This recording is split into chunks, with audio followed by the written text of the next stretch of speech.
새 지도부의 정경심 구학이냐? 6위부터 만나보겠습니다. 민주당이 이재명 대표를 중심으로 한 새 지도부가 꾸려지자마자 분위기가 많이 바뀐 것 같습니다. 그동안 조국 전 장관 언급도 가급적 자제해왔던 민주당인데 이제는 최고위원들 중심으로 정경심 교수 얘기를 하나 둘 꺼내기 시작했습니다.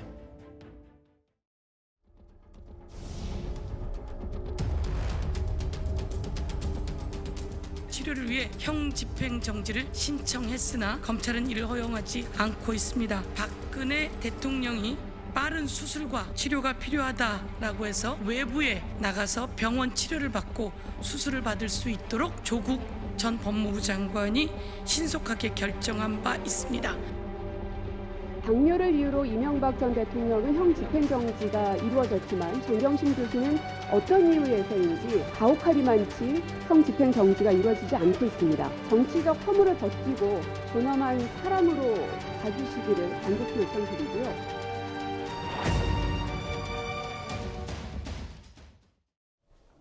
최고위원들이죠. 서영교 의원.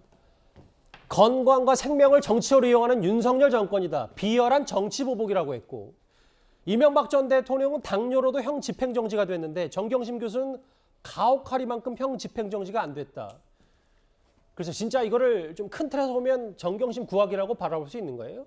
이명박 전 대통령의 경우도 그렇고 정경심 교수의 경우도 그렇고 검찰의 자의적인 결정이 아니라 형 집행정지 심의위원회에서 전문가들이 결정한 거를 검찰이 따른 겁니다.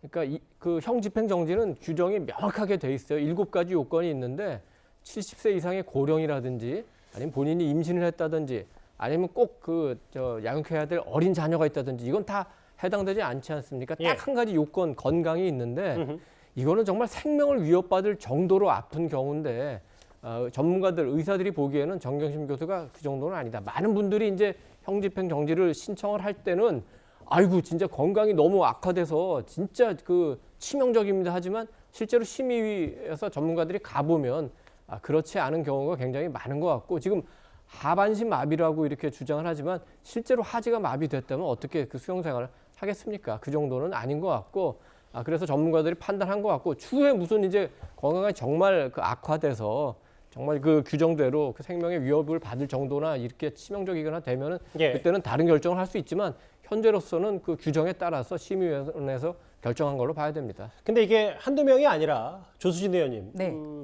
상대당 입장에서 보셨을 때 또 다른 야당 의원인 박영순 의원도 정경심 교수의 인권 침해 소지가 있는지 법무부 차원 혹은 이런 인권 침해 소지가 있는지 인권위가 조사해야 한다고 했어요.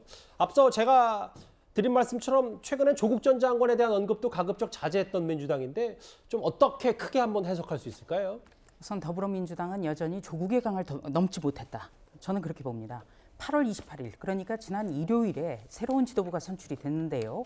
새로운 지도부가 어떤 민생이라든지 새로운 모습이 아니라 조국 전 장관이라는 이 조국 사태에 아직까지 머물러 있다.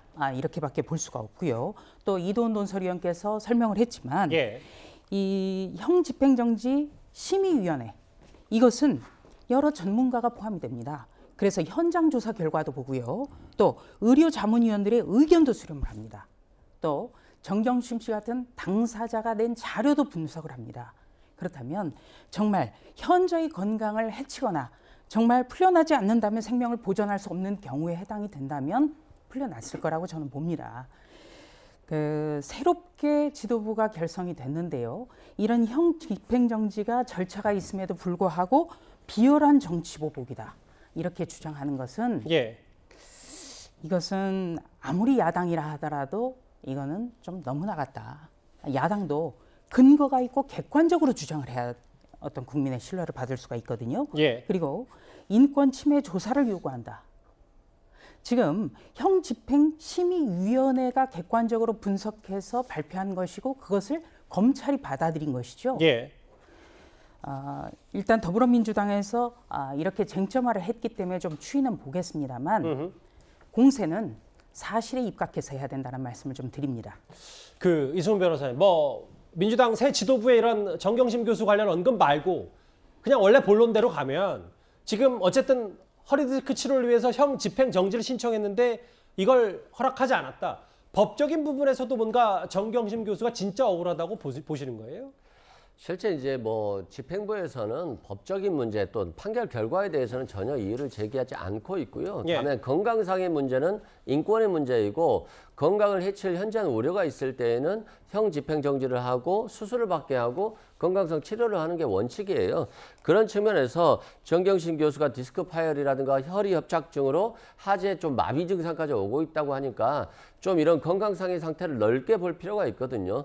왜 그러냐면 형 집행정지를 한다고 해서 구속기간이 줄어드는 게 아니에요. 구속기간은 정지가 되고 수술받고 치료하고 다시 구속이 되어야 되거든요. 그런 측면에서 굳이 지금 현재 시대에 있어서 건강상의 우려가 있을 경우에는 적극적으로 형 집행정지를 고려해보는 것도 좋을 것 같고 예. 특히 송경호 서울중앙지검장 같은 경우는 조국 전 장관에 대한 수사를 총괄했던 분이거든요. 그런 측면에서 정치적 보복에 대한 얘기도 나오고 있고 현실적으로 그런 전문위원들에 대한 임명권도 있을 수 있기 때문에 저는 굳이 오해를 받는 것보다는 정경심 교수가 수술을 받고 건강을 치료하고 나서 다시 구속 수감을 할 수 있기 때문에 저는 넓게 보는 게 맞다 이렇게 생각됩니다. 그리고 관련해서 넉 달 전 있었던 입시 비리 사건이죠.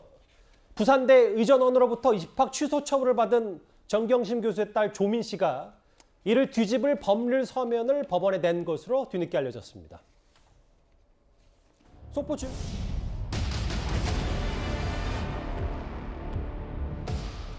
많이 억울했습니다. 그래서 하루 종일 울기도 했고 그랬는데 이제는 꼭 이겨내자고 매일 다짐하고 있습니다. 저는 봉사활동이나 인턴을 하고 나서 받은 것을 학교에다가 제출했습니다. 위조를 한 적도 없습니다.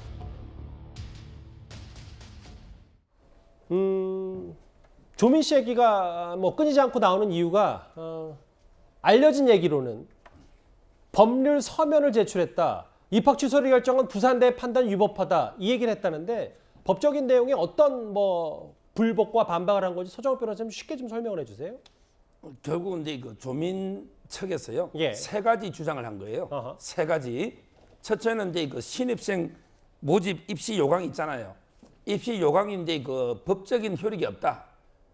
이런 이제 첫째 주장인데 이거는 이제 말이 안 됩니다. 왜냐하면 이게 재판이라는 게 법률만 가지고 하는 게 아니고 얼마든지 그 학칙이라든지 모집 요강이라든지 또는 이제 그 정당이면 당헌 당규라든지 이런 게 자치적인 법규도 다 재판의 기준이 되기 때문에 입시 요강은 법 효력이 없다. 이거는 말이 안 되고요. 그다음에 두 번째 주장이 뭐냐? 바로 이제 졸업을 했는데 왜 소급외가 취소하느냐? 예. 이것도 말이 안 돼요. 소급 입법이라는 거는 법을 또는 규정을 바꿔서 이게 소급 적용이지 졸업했다 해서 이게 무슨 소급 입법이 됩니까? 졸업을 했던 의사 면허를 땄던 몇십 년이 지났던 본인의 잘못에 그때 그 규정에 따라 취소한 거기 때문에 소급 입법도 말이 안 되고 예. 결국 이제 마지막 세 번째 주장이 의미가 있어요. 세 번째 주장은 이 정도 표창장 위조 가지고 취소는 가혹한 거 아니냐? 아하. 이게 바로 세 번째 주장인데 예. 이거는 이제 판사가 판단해 봐야죠.